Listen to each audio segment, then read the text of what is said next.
Anda menyaksikan Kompas Bisnis bersama saya Breman Atenaya. Saudara Menteri Keuangan Purubaya Yudi Sadewa merombak arah kebijakan fiskal atau postur APBN 2026. Target pendapatan dan belanja naik, dampaknya defisit APBN juga ikut naik. Menteri Keuangan Purubaya Yudi Sadewa belum berhenti memberikan gebrakan. Berbagai manuver dilakukan untuk mencapai target pertumbuhan ekonomi yang diinginkan Presiden Prabowo Subianto. Arah APBN 2026 pun dirombak total. Setelah memindahkan uang negara ke perbankan, Purubaya menaikkan angka yang ada dalam postur APBN, mulai dari pendapatan negara, belanja pemerintah, pusat dan daerah. Yang paling terlihat dari perombakan ini adalah dampaknya ke defisit APBN yang naik dari era Sri Mulyani 2,48% jadi 2,68% PDB. Menteri Keuangan Purubaya mengklaim perubahan ini tidak berbahaya bagi keuangan negara. 43 triliun untuk daerah. Iya. Sesuai dengan apa masukan dari daerah. Untuk kita sih itu penting karena untuk dalam jangka pendek untuk menjaga stabilitas sosial dan politik daerah. Dan walaupun total dana untuk daerah yang turun dibanding tahun lalu, cuma ada 1.300 triliun belanja pusat yang dibelanjakan di daerah. Jadi manfaat ke daerahnya nggak akan berkurang. Artinya dominasi pergerakan ekonomi daerah. Pak Menteri boleh diulang Pak, APBN ke daerah nggak berkurang. Apalagi nanti saya akan paksa dan monitor belanja daerah jangan sampai terlambat seperti sebelum-sebelumnya. Yang buat defisitnya Pak? Yang defisitnya tadi? Defisitnya Pak? 2,68% kan? Itu apa nanya apa bahaya apa enggak? Itu nggak apa-apa, itu masih di bawah 3% dan diperlukan untuk nanti menciptakan pertumbuhan ekonomi yang lebih cepat, jadi nggak usah tambah. Tetap hati-hati. Badan Anggaran DPR sementara ini sepakat dengan rencana Menteri Keuangan dan berencana membawanya ke rapat paripurna. Postur APBN yang disepakati dalam Badan Anggaran, sebagaimana saya sampaikan tadi, yang pertama penerimaan negara dari 3.147 menjadi 3.153, artinya ada kenaikan. Kebutuhan terhadap transfer daerah besar, maka terjadi penyesuaian terhadap apa? Terhadap defisit. Defisit yang awalnya diperkirakan 2,48, kita sepakati bersama pemerintah dan Badan Anggaran DPR menjadi 2,68. Sebelumnya, Presiden Prabowo Subianto ambisius menekan defisit APBN hingga mencapai titik nol di tahun 2027 atau 2028. Caranya, efisiensi belanja. Kami akan terus melaksanakan efisiensi sehingga defisit ini kita ingin tekankan sekecil mungkin. Dan adalah harapan saya, adalah cita-cita saya untuk suatu saat, apakah dalam 2027 atau 2028, saya ingin berdiri di depan majelis ini, di podium ini, untuk menyampaikan bahwa kita berhasil punya APBN yang tidak ada defisitnya sama sekali. Dalam 2 pekan terakhir, setidaknya ada 5 gebrakan Purubaya sebagai Menteri Keuangan. Yang pertama, tarik uang di BI pindah ke Himbara 200 triliun rupiah, menaikkan defisit APBN ke 2,68%, kebijakan tarif cukai rokok dan berantas rokok ilegal, menolak teks amnesti berulang, tarik dana MBG yang nganggur, dan patroli ke kementerian. Langkah atau taktik Menteri Keuangan Purubaya ini akan menjadi penentu arah disiplin fiskal Indonesia 2026. Jika mulus, tidak hanya ekonomi yang bergerak, tetapi kepercayaan investor terhadap Indonesia.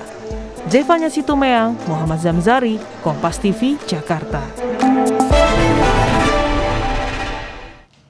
Menteri Keuangan Purubaya Yudi Sadewa memastikan perombakan APBN 2026 tetap akan disiplin supaya fiskal pemerintah tetap sehat.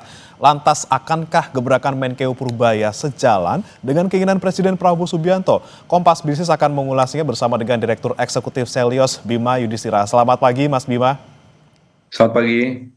Ya, Mas Bima, ini kita lihat Menkeu merombak APBN 2026 nih, mulai dari target pendapatan, kemudian belanja, sampai defisit semuanya ini naik gitu ya. Terus bagaimana menjaga APBN kita yang ekspansif ini tetap disiplin tapi tetap prudent juga gitu? Yang jelas APBN itu perlu untuk lebih ekspansif. Kenapa? Karena memang selama ini masalahnya ada di sisi fiskal. Di sisi fiskal yang akhirnya menghambat ekonomi, seperti misalnya efisiensi anggaran yang dilakukan sejak awal tahun 2025. Tapi pertanyaannya, kalau dia mau ekspansif, pos belanja apa yang harus dilakukan ekspansi? Nah, itu yang menjadi pertanyaan krusial. Karena bukan hanya sekedar nominal, tapi juga kualitas belanjanya.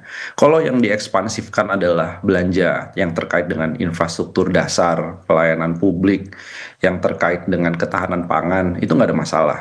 Tapi kalau ada belanja-belanja yang dikalahkan hanya untuk misalnya menaikkan pos anggaran belanja yang lainnya, nah ini harus hati-hati. Contohnya transfer daerahnya naiknya hanya kecil, tapi sebenarnya dibandingkan tahun 2025 kan turun. Tapi dia mengorbankan apa? Transfer daerah yang kenaikannya tidak terlalu tinggi. Salah satunya adalah mengorbankan misalnya belanja pendidikan itu sebagian diambil untuk makan bergizi gratis. Kemudian ada kenaikan anggaran pertahanan, anggaran keamanan yang nilainya cukup tinggi. Nah, ini yang harus diatur oleh Pak Purbaya ke depan ini adalah memastikan mana pos-pos belanja yang memang dibutuhkan masyarakat. Yang kedua adalah pos belanja yang langsung berdampak kepada daya beli masyarakat. Tapi kita harus apresiasi nih, ada beberapa yang mulai muncul dari Pak Purbaya. Ini satu, dia menolak tax amnesty. Artinya menutup defisit APBN yang melebar, tidak menggunakan jalur tax amnesty. Karena beresiko pada moral hazard, orang jadi nggak percaya lagi sama pajak karena terus-menerus diampuni. Ada lagi misalnya menggantikan subsidi listrik ya secara bertahap ke depannya itu kepada pembangkit listrik dari energi terbarukan, dari panel surya. Ini hal yang harus diapresiasi karena memang ongkos produksi listrik di Indonesia naik turun karena masih bergantung dengan batu bara. Pak Purbaya ini sejalan dengan dukungan dari publik untuk bisa mendapatkan energi yang lebih bersih, tapi juga ongkos produksi ke depan dari listrik bisa jadi lebih aman. Itu artinya ada hal yang harus diawasi, dimonitoring bersama, sehingga pelebaran defisitnya bisa dorong ekonomi, konsumsi, lapangan pekerjaan. Tapi di sisi yang lain juga ada hal-hal yang harus didorong atau diapresiasi terkait dengan gebrakan Pak Purbaya, terutama dua hal itu. Kalau menolak tax amnesty, solusi dari penerimaan negaranya apa? Nah, kita kan banyak tuh, ada 254 triliun rupiah. Selyos itu memberikan rekomendasi kepada Menteri Keuangan. Salah satunya adalah pajak-pajak yang bocor di sektor sumber daya alam, sawit, batu bara, timah, emas. Itu banyak yang datanya nggak matching, itu kalau dilihat kepatuhannya maka akan ada sumbangan besar pada pendapatan negara. Ada lagi misalnya soal pajak karbon, regulasinya sudah ada, dijalankan aja. Itu bisa meningkatkan penerimaan, uangnya bisa menggunakan untuk berbagai keperluan di sisi subsidi energi. Jadi banyak hal yang bisa dikreasikan dengan Pak Purbaya, tapi kita lihat ini eksperimen tidak hanya gebrakan sesaat, tapi akan terlihat sebenarnya dalam postur final APBN 2026 harapannya. Oke. Kalau kita bicara soal tadi pos belanja, Mas Bima, kan ada satu yang menjadi fokus dari Pak Purbaya juga ini soal transfer ke daerah yang naiknya dari 650 sampai ke 693. Ini menurut Anda cukup besarkah? Signifikankah kenaikan ini? Kemudian efek gulirnya ke pertumbuhan daerah seperti apa? Apakah cukup, Mas Bima? Ya, kalau dibandingkan dengan RAPBN 2026 era Bu Sri Mulyani naik transfer daerah. Tapi kalau dibandingkan dengan anggaran 2025 transfer daerah masih turun. Jadi artinya yang harus di top up lagi memang transfer daerah. Pak Purbaya harus melihat bahwa ini era otonomi daerah. Daerah itu berhak untuk mengatur sumber anggaran, pendapatan daerah, transfer dari pusat ke daerah, itu punya ruang sehingga daerah tahu apa yang harus dilakukan perbaikan. Tapi memang sejak dulu isunya adalah daerah ini kalau sudah diberikan uang begitu besar, apa masalahnya? Korupsi, inefisiensi anggaran, beberapa daerah pemekaran baru itu 70-80% anggarannya habis untuk belanja birokrasi, belanja ATK, belanja pegawai, belanja perjalanan dinas. Ada banyak kritik terhadap anggaran di daerah, tapi kalau anggaran porsinya terlalu kecil, maka yang terjadi adalah kondisi seperti banyak daerah seperti Pati. Akhirnya PBB-nya naik, pajak-pajak retribusi naik, warung diintip dengan CCTV, sehingga didorong kepatuhan pada usaha-usaha yang sifatnya informal, jadi nggak pas. Jadi kalau Pak Purbaya ingin melakukan penyesuaian terhadap transfer ke daerah, maka Pak Purbaya harus mendorong dong tim asistensi bagaimana caranya Pemda ini bisa efektifkan belanja sekaligus cari penerimaan yang kreatif. Jadi banyak Pemda itu mulai mencari penerimaan dari ekonomi kreatif, ekonomi basisnya budaya, ekoturisme misalnya, dan sumber-sumber pertanian yang berkelanjutan, perikanan yang lebih modern. Jadi Pak Purbaya juga punya tanggung jawab itu. Kalau postur transfer daerah tahun depan sebenarnya masih rendah dibandingkan tahun 2025. Jadi walaupun ditambah tetap harus ada asistensi ya biar efisien dan juga tidak diselewengkan gitu dananya. Tapi Mas Bima, kalau kita bicara soal guyuran likuiditas ke bank yang 200 triliun ini, Mas Bima, diantaranya kan bisa dimanfaatkan oleh Koperasi Desa Merah Putih ini. Kita lagi-lagi ngomongin soal Koperasi Desa Merah Putih. Ini bagaimana pengawasannya kalau melihat Anda ke depannya?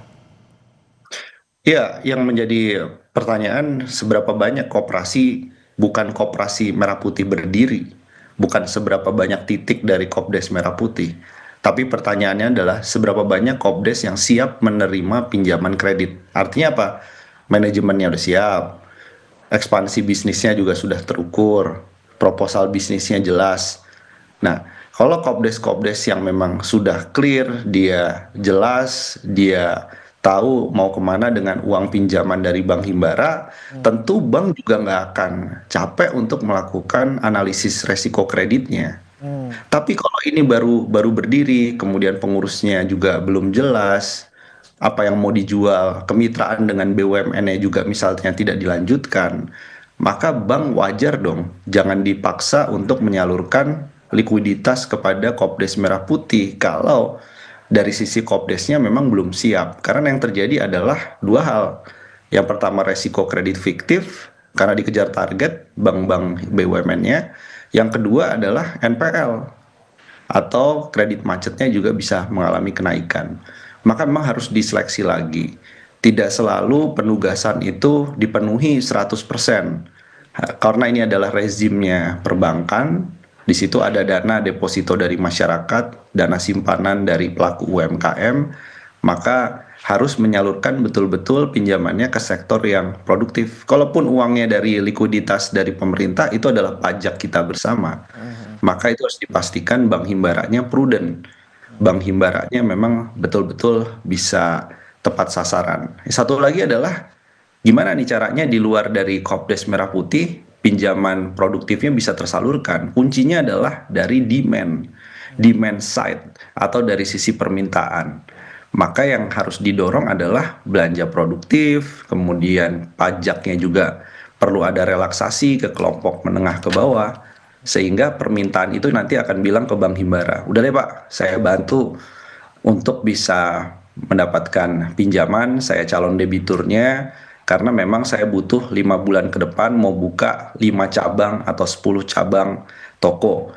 Nah itu bisa muncul, Bank Himbaranya juga happy karena memang permintaannya murni, bukan hanya karena diberi penugasan ke program pemerintah. Oke, demand produktif yang benar-benar dari bawah, dari masyarakat gitu ya, yang kita perlukan. Koperasi Desa Merah Putihnya juga harus diperjelas operasional kalau misalnya mau diguyur uang dari pemerintah seperti itu. Tapi Mas Bima, ini kan salah satu yang menjadi poin juga oleh Pak Purbaya nih soal makan bergizi gratis. Kalau penyerapannya tidak optimal bakal ditarik itu dananya. Ini seperti apa kemudian seharusnya penyerapan di MBG ini dan seharusnya ditarik kemana ini dana dari MBG? Kita akan bahas usai jeda berikut, Mas Bima. Tetap bersama kami, saudara, di Kompas Bisnis. Kembali bersama kami di Kompas Bisnis, saudara, dan kita masih bergabung dengan Direktur Eksekutif Selyos Bima Yudhistira dan masih membahas terkait dengan perombakan RAPBN 2026 yang dilakukan oleh Menteri Keuangan. Mas Bima, kita bicara soal makan bergizi gratis. Ini Pak Purbaya kan bilang akan kalau misalnya penyerapannya tidak optimal nanti bakal ditarik gitu anggarannya. Nah kemudian Kepala BGN juga diminta nih untuk lapor setiap bulan gitu. Jadi penyerapan yang seharusnya seperti apa di MBG ini dan apakah tepat nanti kalau misalnya tidak optimal dialihkan ke perpanjangan napas bantuan beras?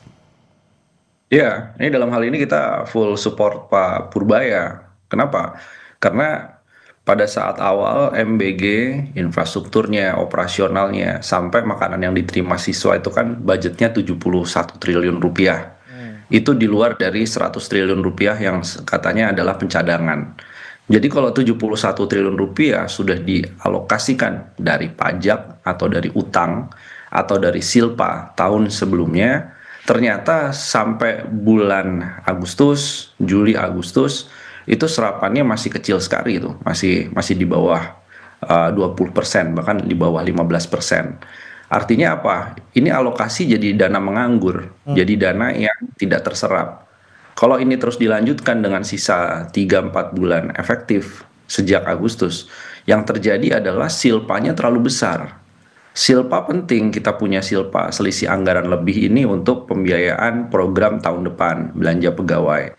Tapi kalau silpanya terlalu besar, ini artinya terjadi perencanaan yang nggak matching dengan realisasi.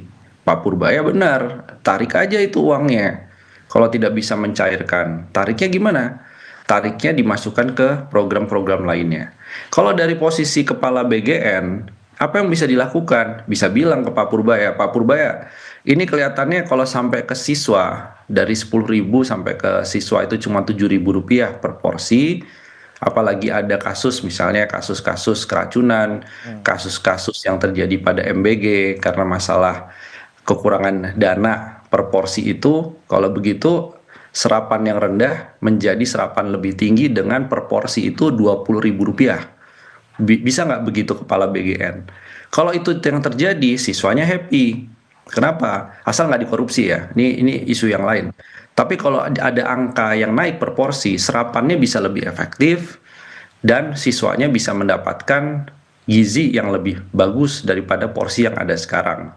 Nah, inilah yang harus dilakukan dua pihak. Tapi kalau nggak berubah juga, BGN tetap bisnis as usual sampai akhir tahun akhirnya serapannya kecil, lebih baik dari sekarang ditarik sebagian anggarannya untuk bantuan tunai langsung ataupun misalnya mendorong penciptaan lapangan kerja di padat karya, bisa juga masuk kepada program terkait dengan kredit usaha rakyat. Jadi uangnya itu langsung berputar lebih cepat daripada makan bergizi gratis. Jadi ini yang harus diselesaikan. Sebenarnya sih nggak perlu bicara ke publik ya, Pak Purbaya. Ya cukup panggil Kepala BGN aja kan. Ini mau ditarik atau serapannya lebih bagus. Karena tahun depan dengan 335 triliun rupiah MBG yang mengambil dana pendidikan dengan kondisi kinerja sekarang, maka tahun depan terlalu besar. Lebih baik Pak Purbaya ambil tahun depan anggarannya untuk makan bergizi gratis. Balikin lagi aja ke pendidikan. Kira-kira begitu. Oke, jadi jangan sampai anggaran yang raksasa ini kemudian malah jadi utang sia-sia karena tidak terserap gitu ya Mas Bima ya. Kemudian kita bicara soal defisit nih Mas Bima, Presiden saat nota keuangan kan bilang yakin gitu defisit bisa 0%. Tapi Menkeu malah naikin di RAPBN 2026 jadi 2,68 gitu ya, masih di bawah 3%. Tapi seperti apa nih Mas Bima melihatnya? Mana yang bakal jadi acuan market? Ini omongannya Pak Prabowo atau omongannya Menkeu ini? Iya, Pak Prabowo itu konteksnya sebenarnya defisitnya bisa nol itu karena Danantara menyumbang penerimaan negara lebih besar ke depannya pada waktu di pidato nota keuangan. Sementara yang real dilihat bahwa defisit 0% belum ada hilalnya nih, belum ada tanda-tandanya. Karena di 2026 defisitnya justru mengalami pelebaran menjadi 2,6% lebih. Tapi apapun itu, apapun Pak Presiden atau Pak Purbaya, pada intinya adalah fiskal yang sehat dan berkualitas itu yang harusnya menjadi diskursus di dalam pemerintahan. Jadi kalaupun 2,6%, bisa nggak ekonominya tumbuh di atas 5,2% atau 5,3% tahun depan? Bisa nggak sektor pekerja formalnya itu semakin banyak porsinya dibandingkan pekerja di sektor informal? Bisa nggak upah rata-rata masyarakat itu naik? ketimpangannya menurun, kemiskinannya menurun lebih cepat. Nah, itu yang penting adalah outputnya, deliverable-nya. Nah, kalau dari sisi Menteri Keuangan, Pak Purbaya harus berpikir juga, dia punya tanggung jawab. Tanggung jawabnya, kalau defisitnya menjadi lebih lebar, gimana caranya saya dorong Dirjen Pajak untuk cari penerimaan tanpa membuat masyarakat marah? Tadi ada 254 triliun yang disarankan oleh Selyos tanpa mengganggu daya beli itu bisa. Nah, yang kedua adalah kalau pemerintah harus menambah utang, ada loh sebenarnya solusi utang itu bukan bertambah, tapi program belanja bisa jalan, utangnya berkurang. Maka membuka ruang renegosiasi dengan para kreditur utang. Bilang aja, MBG butuh anggaran 335 triliun. Bank Dunia, ASEAN Development Bank, ataupun dari negara-negara seperti Jepang maupun Tiongkok, bisa nggak utang Indonesia bayarnya nggak usah sebesar yang kemarin, tapi Anda membantu program MBG dengan lebih bagus ke depannya. Nah, itu bisa, jadi beban utangnya bukan nambah, beban utangnya berkurang, tapi program pemerintahnya bisa berjalan lebih bagus. Itu yang namanya pertukaran utang atau debt swap. Jadi cara-cara yang kreatif ini harus terus dicoba, di-exercise oleh Pak Purbaya. Makanya kalau tax amnesty bukan solusinya dan kita mendukung Pak Purbaya untuk menolak kalau ada DPR yang minta ada tax amnesty jilid 3, ya tolak aja itu Pak Purbaya, itu udah bagus. Solusinya apa? Dari Pak Purbaya agar rasio pajaknya itu bisa terus mengalami kenaikan tanpa bikin orang marah. Itu sebenarnya solusinya ada. Jadi tinggal Pak Purbaya ini mumpung lagi confidence, lagi percaya diri, jalankan aja tuh input-input dari publik yang bagus, exercise jalankan. Oke, jadi nggak masalah ya defisitnya nggak harus 0%, asalkan masih di bawah 3%, ekspansif tapi produktif gitu ya. Jangan sampai ekspansif tapi kemudian tidak terukur, dan jangan lupa nih nambel defisitnya jangan bebani rakyat, harus kreatif juga tadi seperti Mas Bima bilang. Terima kasih Mas Bima Yudhistira, Direktur Eksekutif Selyos sudah bergabung bersama kami di Kompas Bisnis. Selamat pagi Mas Bima. Terima kasih, selamat pagi.